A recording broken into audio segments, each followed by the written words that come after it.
Bien, vamos a darle lectura a estos dos primeros artículos y el título de este capítulo 6 tiene por nombre La caída del hombre, el pecado y su castigo. Le voy a invitar de que lo leamos en forma conjunta, el artículo 1 y el artículo 2. Dice así: Nuestros primeros padres, seducidos por la sutileza y tentación de Satanás, pecaron comiendo del fruto prohibido. Plugó a Dios, conforme a su sabio, santo propósito, permitir este pecado, poniéndolo, ordenándolo para su propia gloria. Por este pecado cayeron de su justicia original y perdieron la comunión con Dios, y así quedaron muertos en el pecado y totalmente corrompidos en todas las facultades y partes del alma y del cuerpo.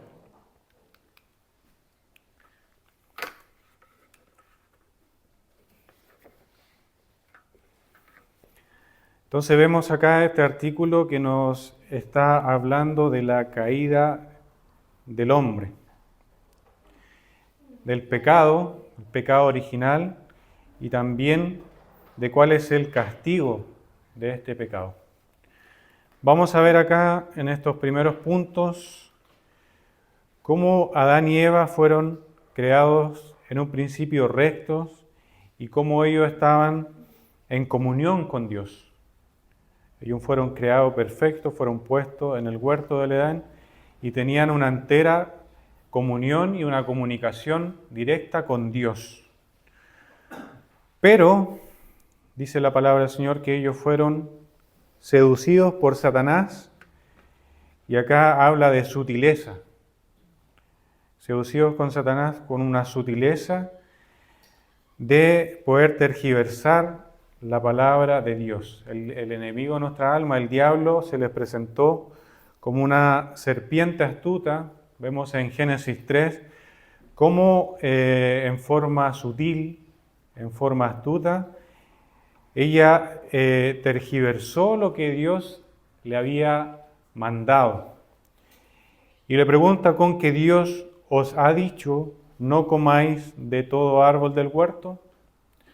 Y la verdad era que Dios no es que había mandado eso de comer todo árbol del huerto, sino que de todo árbol podían comer, solo que de uno no podían comer, el fruto prohibido, ¿ya? Pero la serpiente, como es astuta, el diablo, el enemigo de nuestra alma, dice acá la confesión que nuestros primeros padres, seducidos por la sutileza y tentación de Satanás, pecaron comiendo del fruto prohibido. Vamos a ir viendo algunas referencias. Hermano Juan Carlos, si puede ver Génesis 3:13. Hermana Natalia, si puede ver 2 Corintios 11, versículo 3. Dele lectura, hermano Juan Carlos. Entonces Jehová Dios dijo a la mujer: ¿qué es lo que has hecho? Y dijo la mujer: la serpiente me engañó y comí. Vemos acá entonces que Jehová dijo a la mujer: ¿qué es lo que has hecho? Y la mujer dice: la serpiente me engañó y comí.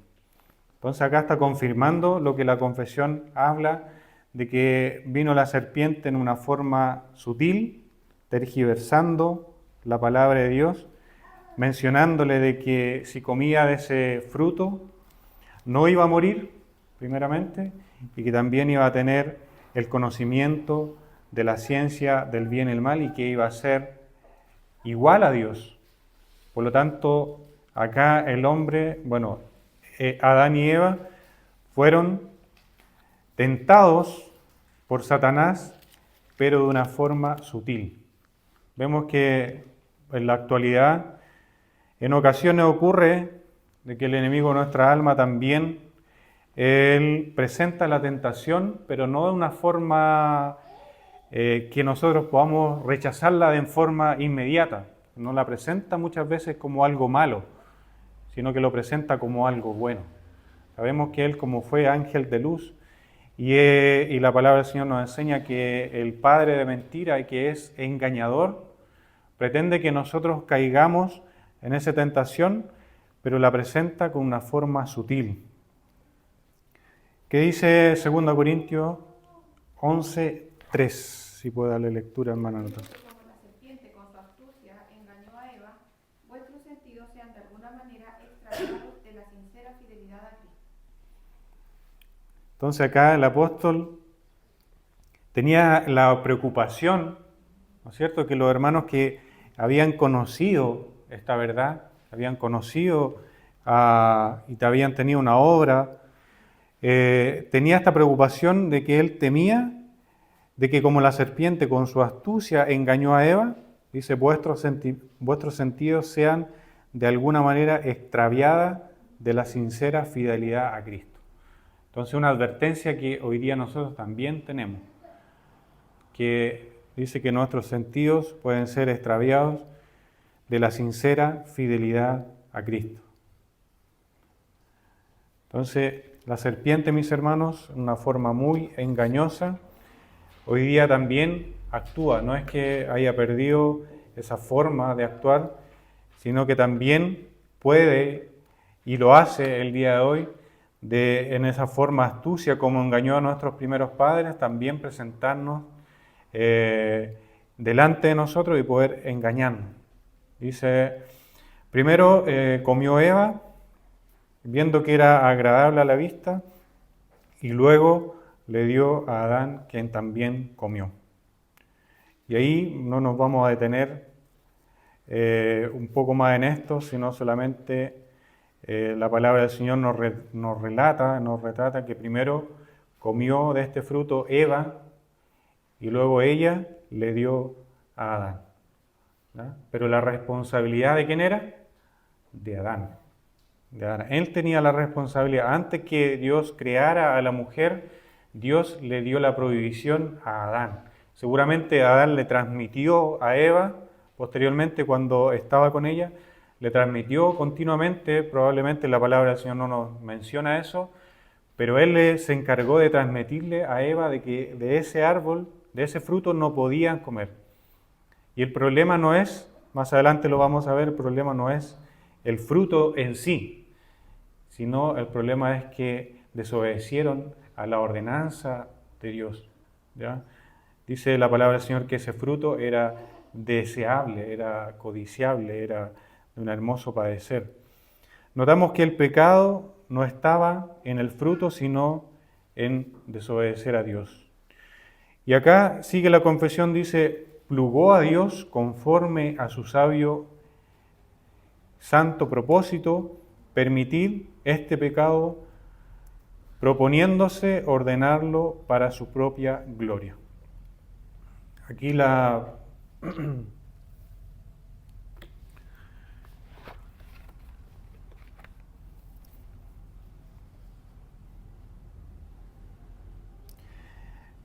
confesión habla de esta palabra plugó, que a veces, o plugo, que a veces plugo a Dios, significa que Dios quiso permitirle, dice, quiso permitirle este pecado, habiéndose propuesto ordenarlo para su propia gloria.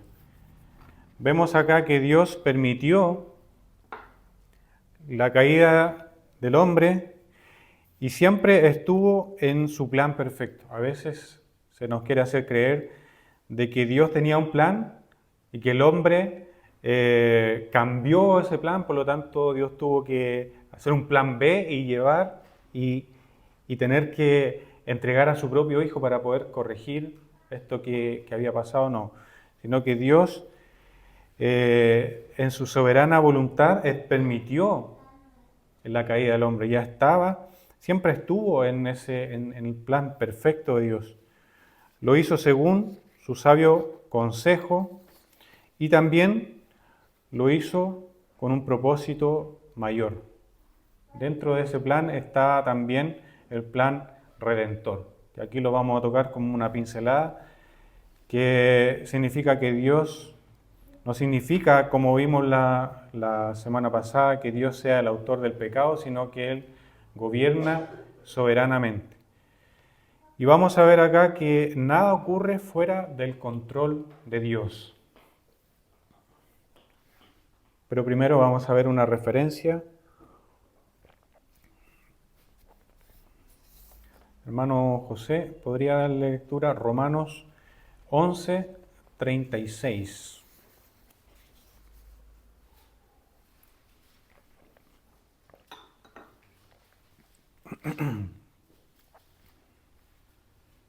Porque de Él, y por Él, y para Él son todas las cosas. A Él sea la gloria por los siglos. Amén.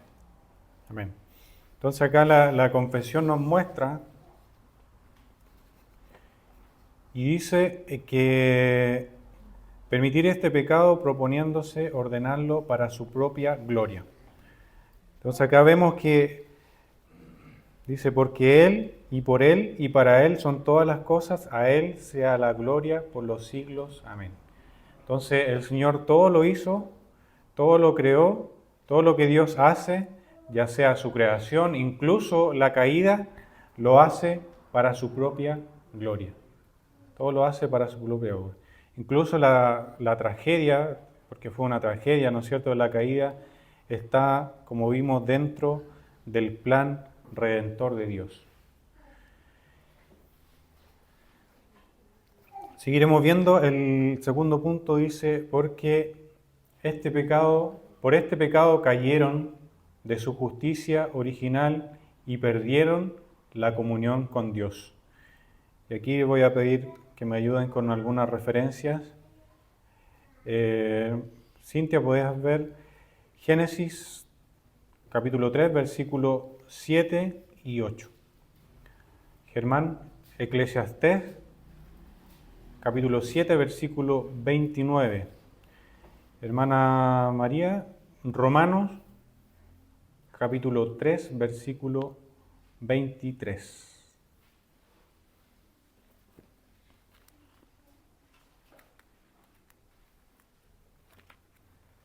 Entonces vamos a ver primeramente Génesis capítulo 3, versículos 7 y 8.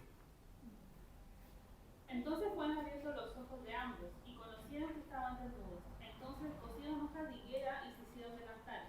Y oyeron la voz de Jehová Dios que se paseaba por el huerto, al aire del día, y el hombre y su mujer se escondieron de la presencia de Jehová Dios entre los árboles del huerto. Amén. Vemos entonces que la caída produjo la pérdida de la comunión con Dios, la pérdida de la justicia original, produjo también la pérdida de esa relación que tenía el hombre con Dios, una relación directa. Dice que Dios se paseaba por el huerto, caminaba por el huerto con ellos y había una comunicación directa. La caída que hizo que eso se perdiera. El hombre se diera cuenta de que estaba desnudo. ¿Ya? Entró la corrupción. Vamos a ver qué nos dice Eclesiastés 7, 29. He aquí solamente esto he hallado, que Dios hizo al hombre recto, pero ellos buscaron muchas perversiones. Y aquí solamente esto hallado, dice que Dios hizo al hombre recto, pero ellos buscaron mucha perversión. Entonces, Dios, acá la palabra del Señor nos muestra que Él, como decíamos en un principio, lo hizo recto, justo, bueno, delante de la presencia del Señor. Pero, dice acá, pero ellos buscaron muchas perversiones. Entonces la caída, eso es lo que conlleva, el pecado, eso es lo que conlleva. Y a veces se malentiende esto e incluso vemos posturas, mis hermanos, que nos hablan de que Dios, o sea, de que el hombre nace bueno. Muchas veces yo lo escuché en mi niñez, en mi juventud, incluso sin el conocimiento bíblico, uno hasta pensaba y llegaba a creer de que el hombre nace bueno. No sé si lo ha escuchado esa expresión, que el hombre nace bueno, pero la sociedad lo corrompe, como para justificar cuando las personas caen a la cárcel o están en una pandilla. Se da a conocer y se da a entender de que la persona, el hombre nace bueno, pero la sociedad lo corrompe, pero la palabra del Señor nos dice totalmente lo contrario. El salmista dice que en pecado me concibió mi madre. ¿Ya? Y no se refería a que el hecho de tener hijo en sí era pecado, sino que se refería a esto de la caída. La caída de nuestros primeros padres, mis hermanos, fue algo tan grande que más adelante vamos a ir viendo lo que significó esto. Por eso la confesión se llama la caída del hombre, el pecado y su castigo. Por eso es lo que habla este capítulo. El pecado y qué es lo que significó ese pecado. ¿Cuál fue el castigo de la humanidad? Por lo tanto, retomando el punto de que muchas veces se cree de que el hombre nace bueno, totalmente erróneo, es solamente podemos ver cuando uno, ¿no es cierto?, deja a un niño. No es necesario, no hay que enseñarle a pecar, al niño no hay que enseñarle a ser egoísta, al niño no hay que enseñarle a no compartir porque es algo que traemos innato. ¿Ya? Si dejamos a un niño que lo dejamos con otro, probablemente se genere una pelea porque innato hay una incapacidad de hacer lo bueno, por decirlo así. ¿Ya? Vamos a ver Romanos, ¿qué nos dice? Romanos 3, versículo 23. Hermana María, por favor. Dice, por cuanto todos pecaron y están destituidos de la gloria de Dios. Entonces acá el apóstol Pablo está recordando por cuanto todos pecaron y están destituidos de la gloria de Dios. O sea, si no es por la obra redentora de nuestro Señor Jesucristo, todos, cada uno de nosotros, estaríamos destituidos de la gloria de Dios. Ninguno, mis hermanos, y aquí hay una gran diferencia con lo que muchas veces se piensa había un pensamiento que es el pelagianismo, que habla de que si bien la gracia de Dios, ¿no es cierto?, engloba gran parte de la obra redentora, hay una pequeña parte que es que el hombre, en definitiva, tiene esa capacidad para escoger a Dios, para ir a Dios. Pero más adelante vamos a ver que esa capacidad es nula. El hombre, mis hermanos, por su propia cuenta no puede elegir, no puede acudir a Dios si Dios, por medio de su Espíritu Santo, no hace una obra primero. Pero no me quiero adelantar.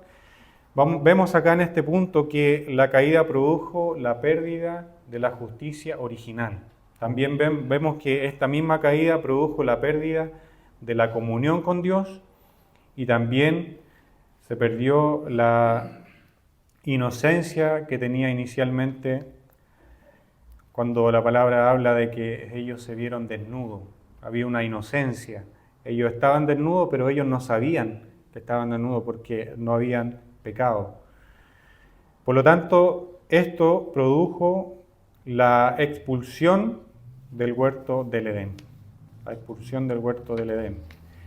Y sigue más abajo la confesión y dice, y así quedaron muertos en pecado. Le voy a pedir al hermano Igor que por favor me ayude con Efesios, capítulo 2, versículo 1. Y el hermano Felipe, hermano Tomás, Romano, capítulo 5, versículo 12.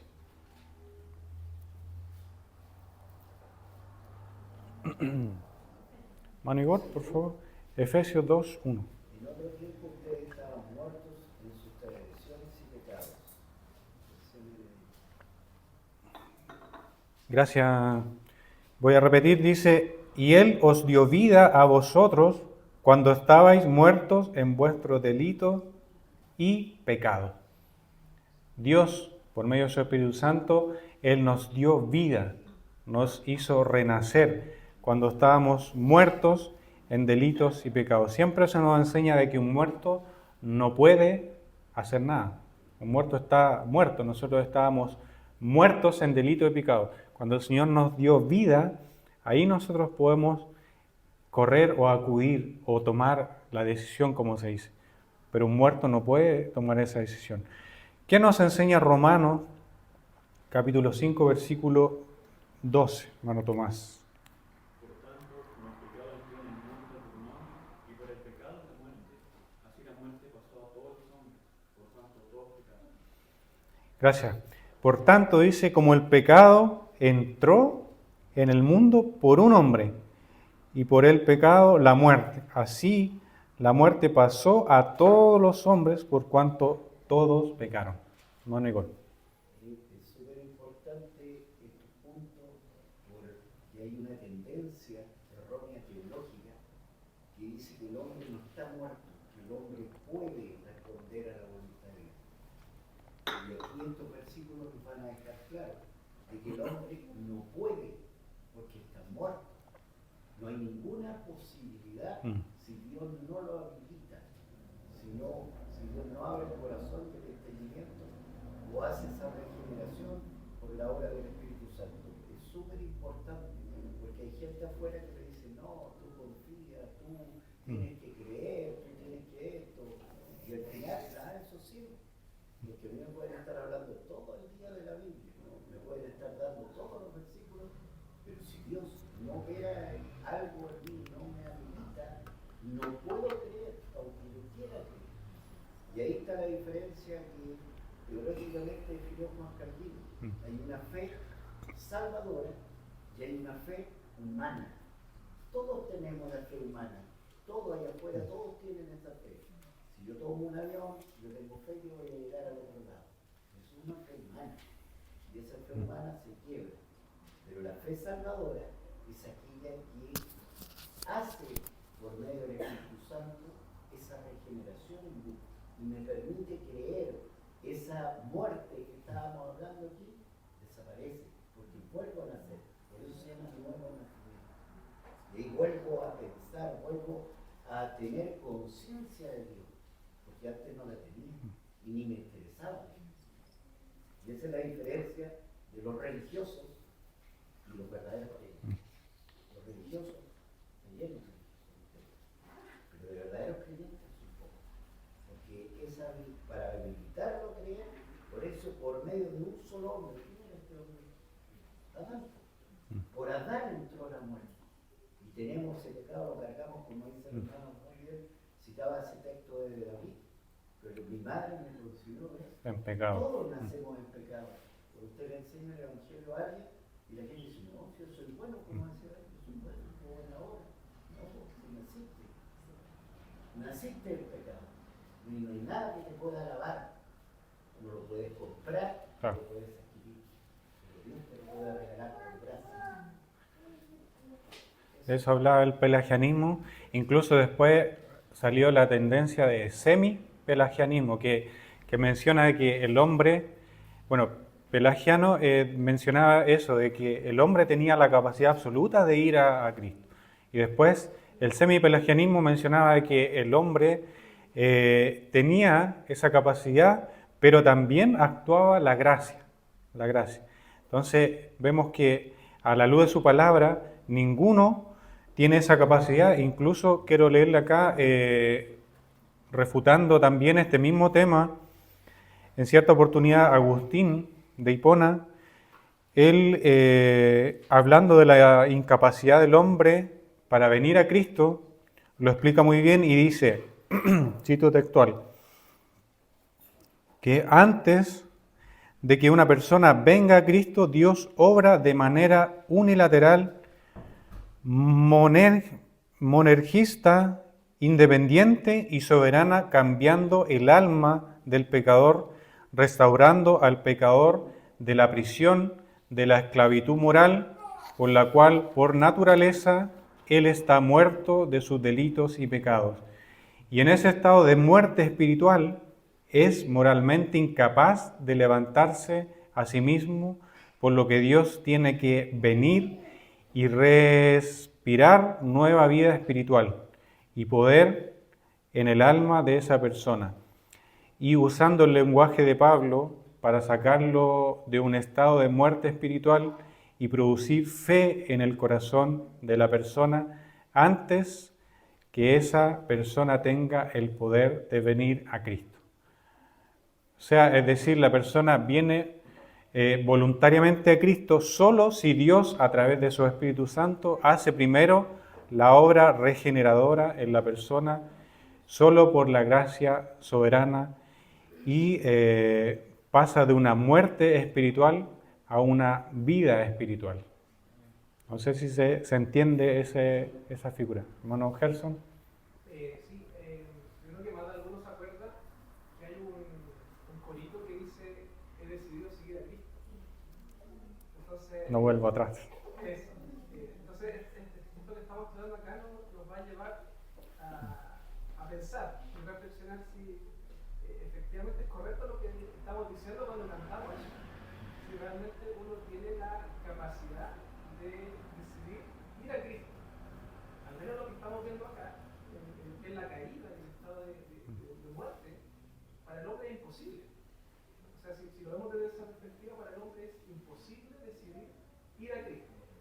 Sin embargo, como bien lo decía Pablo, si no es que el Espíritu Santo obra, si no es que el Señor obra y cambia la voluntad, hay recién nuestra naturaleza caída cambia y nuestra capacidad de decidir también modifica. Y ahí podríamos preguntarnos nuevamente si es correcto o no cantarlo, pero lo dejo para que lo piensen y en futuras clases lo podemos también tratar, porque tiene que ver con esta idea de libre albedrío.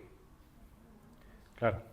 Hermano... Para agregar lo que dice el hermano Gerson, la historia, no sé si saben la historia de ese personaje, me parece que fue por estos países medio asiáticos, en donde dentro de la tribu donde estaba incluida esta familia, era el único que creía en Cristo.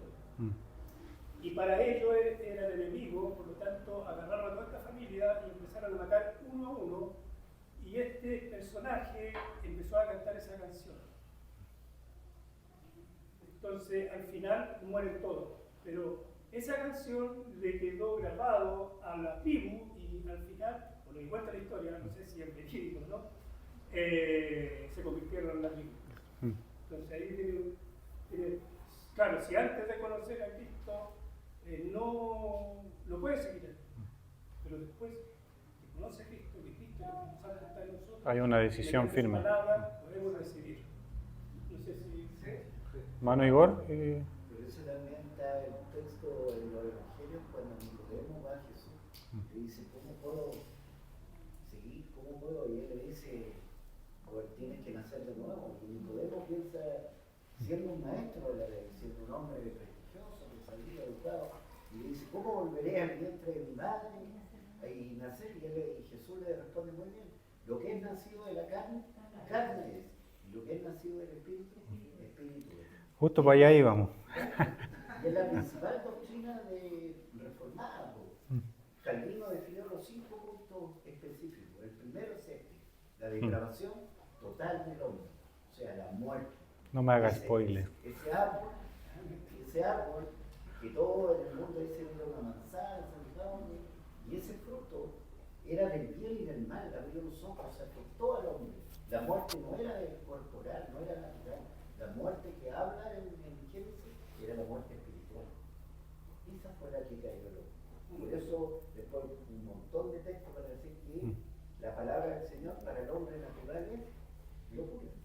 No puede entenderla, no puede comprenderla. Y ahí está todo esto que estamos. Hermano Ramiro, ¿podría buscar Juan 6, del 63 al 65? Ahí tenemos un texto también que nos habla con claridad de este tema, aparte de cuando Jesús habló con Nicodemo, que le dijo que lo que es nacido de carne, carne es, y lo que es nacido de espíritu, espíritu es. Juan 63 al 65. El espíritu es el que da vida, la carne para nada aprovecha. Las palabras que yo he hablado son espíritu y son vida. Pero hay algunos de vosotros que no creen, porque Jesús sabía desde el principio quién eran los que no creían y quién le había de entregar. Y dijo: por eso os he dicho que ninguno puede venir a mí si no le fuere dado del Padre. Entonces ahí hay otra referencia que nos habla claramente de que no existe esa capacidad humana de ir a Cristo si no hay una intervención primero. Y ninguno puede ir al Padre si no es dado por el mismo Padre, ¿ya? Y ahí entramos en el tema de la elección también, que no es materia del día de hoy, pero solamente mencionarla. Y la confesión, este artículo también termina que dice: y totalmente corrompido en todas las facultades y partes del alma y del cuerpo. Y aquí habla lo que hablaba el hermano Igor también de la depravación total. La caída trajo corrupción al ser humano y toda la creación. Esto es importante también señalar de que la caída no solamente trajo la corrupción al ser humano, sino que a toda la creación. ¿Ya? Esto se conoce, mis hermanos, como depravación total. Depravación total.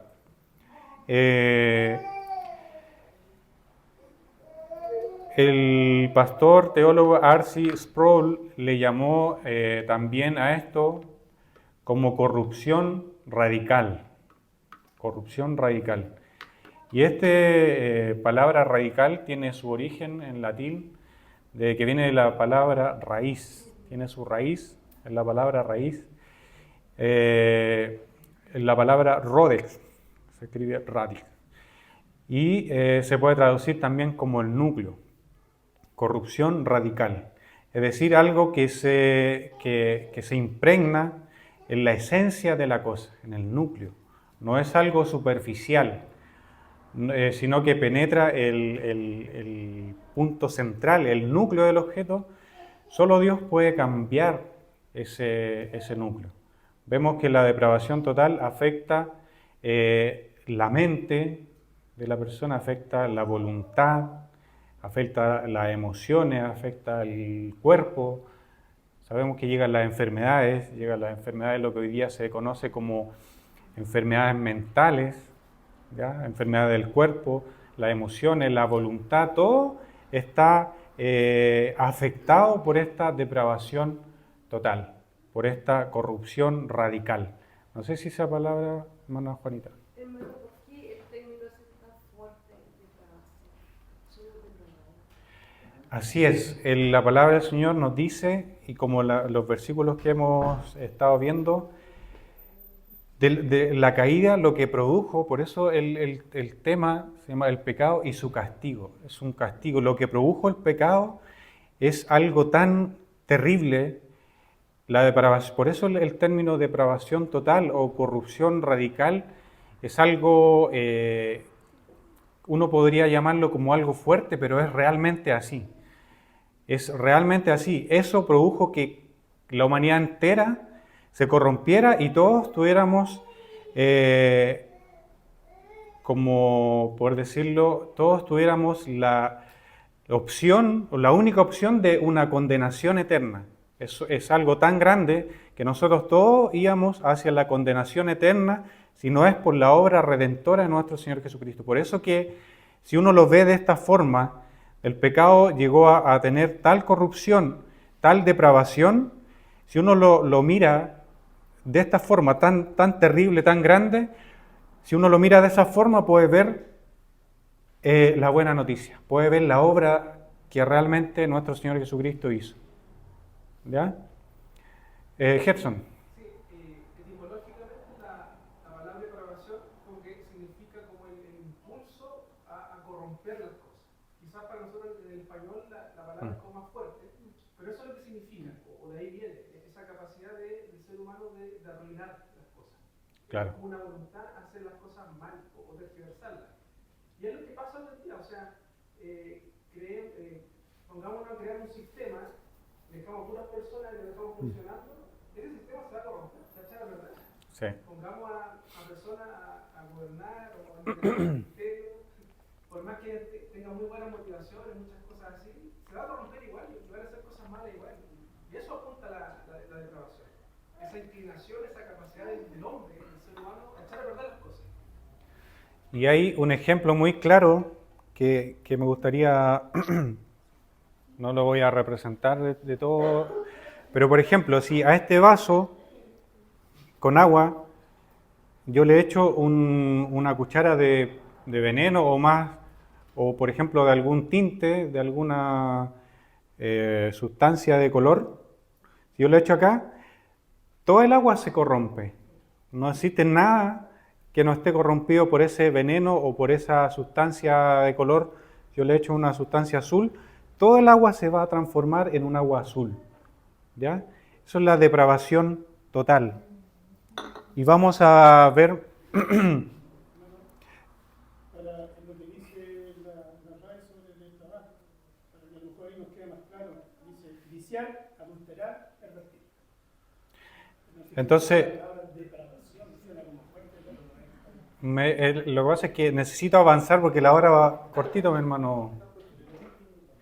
Ya, entonces, como mi hermano Igor también mencionaba, esto está incluido en los 5 puntos que refutan la teoría arminiana, que son formados por Calvino en el Sínodo de Dort, para defender la soberanía absoluta de Dios y la salvación frente a la libertad humana. Solamente lo voy a mencionar: depravación total, elección incondicional, expiación limitada, gracia irresistible y perseverancia de los santos.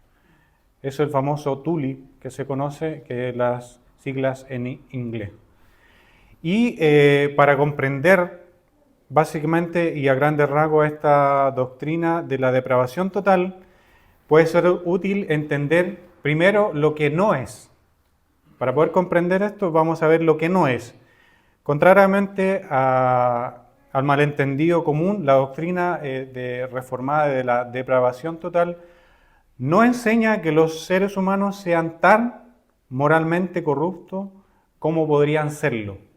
¿Ya? No significa eso, sino que hay un comentario que explica que la depravación total no significa que los humanos sean completamente pecadores, sino más bien que son totalmente incapaces de salvarse a sí mismos. ¿Ya? Totalmente incapaces de salvarse a sí mismos. También R.C. Sproul, también él lo menciona y nos da claridad sobre este punto y dice, voy a leer una cita textual de él, dice: en la tradición reformada, la depravación total no significa depravación absoluta. A menudo usamos el término total como sinónimo de absoluta o completamente, por lo que la noción de la depravación total evoca la idea de que todo ser humano es tan malo como le es posible. La idea de total en la depravación total no significa que todos los seres humanos sean tan malos como les es posible, sino que significa que la caída fue tan grande que afecta a la persona en su totalidad. Por eso que la frase a veces es fuerte, depravación total, porque la caída fue tan grave, tan grande, tan grave, que afecta a la persona en su totalidad. Como veíamos anteriormente, la mente, el cuerpo, todo el ser fue afectado por la caída. ¿Ya? No sé si hermana Natalia y después hermana Nicole. Acá en el libro de estudio aclara esa parte que dice: cuando hablamos de depravación total, no queremos decir que la naturaleza del hombre tenga un grado de pecado tan exagerado que no permanezca nada humano y que se haya vuelto un puro demonio en vez de ser hombre. El total, entre comillas, en la depravación total, se refiere a la medida del daño en vez de al grado. Y ahí está el ejemplo del vaso con agua. En el fondo, el pecado Permeó. en su medida corrompió totalmente al hombre, pero no quiere decir que el hombre no puede ser más malo. O sea, es la diferencia entre medida y grado. La medida es total, el grado, hay hombres que en grado son más malos que otros, pero en medida todos somos igualmente malos. Por eso que los niños también, aunque suene fuerte, un niño viene con esa depravación total. No es que en el momento se hizo, no. Él, por la caída, fuimos engendrados en la maldad. Viene con esa depravación total. Hermano Igor. Lo que pasa es que no hay que asustarse tanto por la palabra depravación. La palabra depravación tenemos que aceptarla, somos depravados. Nuestra inclinación, si no es por Dios, si nosotros no fuera por Dios, no haríamos lo que estamos haciendo. Es Dios el que nos habilitó a no ser tan depravados. Y lo otro que la palabra depravado también significa corrupción, degeneración. Por eso dice que el Espíritu nos tiene que regenerar, porque somos degenerados. Y no hay que asustarse con las palabras, porque es la realidad. Acuérdense que Dios dice, no hay ninguna obra del hombre, toda obra del hombre es como trapo de inmundicia para Jehová. Y no voy a repetir lo que dice el texto original, porque es mucho más duro que depravación. Entonces, si nos vemos, enfrentemos la realidad, no relativicemos, porque se relativizar el pecado. Y el pecado es pecado, no es error. Hoy en día la gente ocupa, muchos evangelistas por ahí dicen error. No es error, el pecado es más duro que un error. Sí. Entonces, entender la palabra del Señor es esa. Fíjense Pablo cuando dice, los entregué por su mente depravada al demonio. Mira la dureza que está usando. Y los entregué, ¿para qué? Para que el diablo lo hiciera con ellos. ¿Por qué? Porque esta corrupción, como bien lo decía el hermano Gerson y el hermano Pablo, afectó nuestra voluntad, afectó nuestros sentidos, afectó todo el ser humano. Y lo que hablaba la hermana Natalia, se le llama gracia común. Hay algunos que quedaron a lo mejor como grado, pero grado, no sé si es apropiado hablar de grado, porque en el fondo todos somos corruptos. Ni que fuera más grande o más chico, somos todos corruptos delante de la vista de Dios. Entonces somos degenerados ante su vista. Nuestra mente quedó depravada, nos inclinamos, lo mismo que decía un hijo. Hay una palabra que decía un teólogo, somos pecadores porque pecamos o pecamos porque somos pecadores. Parece como un trabalento. Pecamos porque somos pecadores. Porque tenemos la inclinación. Todo hombre, allá afuera hay un dicho que dice, todo hombre tiene su precio. ¿Por qué? Porque estamos corrompidos, cualquier cosa no puede. Afuera, como decíamos, la moral es de acuerdo a la situación. No, para Dios no. Cualquiera sea la situación, es pecado. Sí. Y para ir, hermano Juan Carlos. Un ejemplo de lo que habla el hermano Igor, que es súper claro el que hace Jesús cuando habla del adulterio. Dice que cuando uno desea en su corazón a la mujer, ya está adulterando. Entonces, ahí está el nivel del pecado. El pecado no es la acción en sí, sino que es la falta en sí. Y la falta está en nuestro pensamiento y nuestro corazón. Y esa es la diferencia, eso es lo que se refiere a la depravación.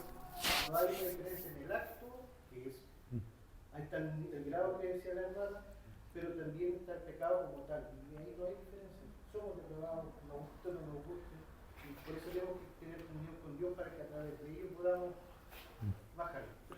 Para ir concluyendo, mis hermanos, porque estamos ya entrando a la hora, la caída nos enseña 3 verdades que tenemos que, ojalá, grabarlo en nuestra mente, en nuestro corazón. Primero, que Dios sigue siendo soberano. La caída nos enseña que Dios sigue siendo soberano, sigue siendo su soberanía. En su soberanía permitió la caída. El hombre está profundamente corrompido. Esa es la segunda verdad, que el hombre está profundamente corrompido, lo que vemos una corrupción radical. Cuando usamos la palabra radical, a veces la escuchamos en un partido político de extrema derecha o de extrema izquierda, radical, eso que viene de la raíz. El hombre está profundamente corrompido. Y la tercera verdad que vemos es que la humanidad necesita necesariamente un Salvador. Y aquí vemos como lo que se conoce como la mala noticia. Todo lo que nosotros hemos visto el día de hoy se conoce como ser la mala noticia. El hombre necesita un Salvador.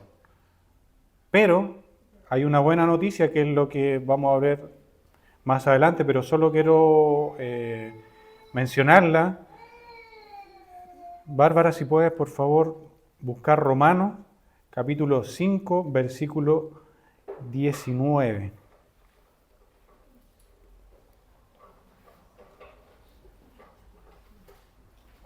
Sí, por favor. Porque así como por la desobediencia de un hombre los muchos fueron constituidos pecadores, así también por la obediencia de uno los muchos serán constituidos justos. Entonces ahí es cuando entra la buena noticia, que es lo que nosotros hoy día somos llamados a anunciar. Esa buena noticia de que ese Salvador Jesucristo, que es, Romano lo presenta como el segundo Adán, que vino a restaurar lo que el primero Adán perdió. Esa es la buena noticia. Por eso que yo recalcaba en un principio de que tenemos que considerar cuál fue la transgresión de nuestros primeros padres, cuál terrible fue el pecado original, como también se llama, para poder considerar cuál fue esta bendición, por llamarlo así, o esta gran gracia, este gran sacrificio de nuestro Señor Jesucristo, que por un hombre vino todo esto que vimos, pero también por un hombre viene entonces la bendición, la salvación a nuestras vidas. Hermano, quería solamente leerlo para que no lo olvidemos. El 19 dice, porque así como por la desobediencia de un hombre los muchos fueron constituidos pecadores, así también por la obediencia de uno los muchos serán constituidos justos. Y eso solamente por la bondad y la misericordia de nuestro Dios. Como vimos, no es que nosotros tuviéramos esa capacidad de buscar a Dios, sino que solamente por la misericordia, la gracia, hemos sido transformados, como decía la palabra del Señor Nicodemo, hemos nacido de nuevo. No sé si hay algún comentario final para ir cerrando, o quedó todo clarito. Ya, oremos, mis hermanos. Señor, gracias le damos en esta hora por concedernos estos momentos, estos minutos de que pudimos estar delante de su palabra, también guiándonos por esta confesión, la cual adherimos. Señor amado, y que nos ha mostrado este terrible hecho, terrible suceso, que sin duda estaba en su soberanía, pero que permió, que tuvo una terrible consecuencia para la humanidad entera, y no solamente para la humanidad física humana, sino para todo el mundo, toda la raza humana, todo lo que hoy día nosotros vemos, los animales, el campo, la tierra, todo fue corrompido por este pecado. Pero Señor, no debemos desconocer de que así como por un hombre entró la maldad, el pecado, y todos fuimos constituidos pecadores, así también por la obra redentora de nuestro Señor Jesucristo entró la bendición a toda la humanidad. Le pedimos que estas verdades bíblicas queden grabadas en nuestro corazón, para que no la olvidemos, Señor, al salir de este lugar el día de mañana, cuando se nos presente quizá algún problema, una dificultad, que todas estas verdades bíblicas puedan estar por medio de su Espíritu Santo en nuestros corazones, en nuestra vida, resonando como esa campana, Señor. Le pedimos que usted nos siga dirigiendo los servicios que aún restan el día de hoy. Le pedimos todo esto en los méritos de Cristo Jesús. Amén.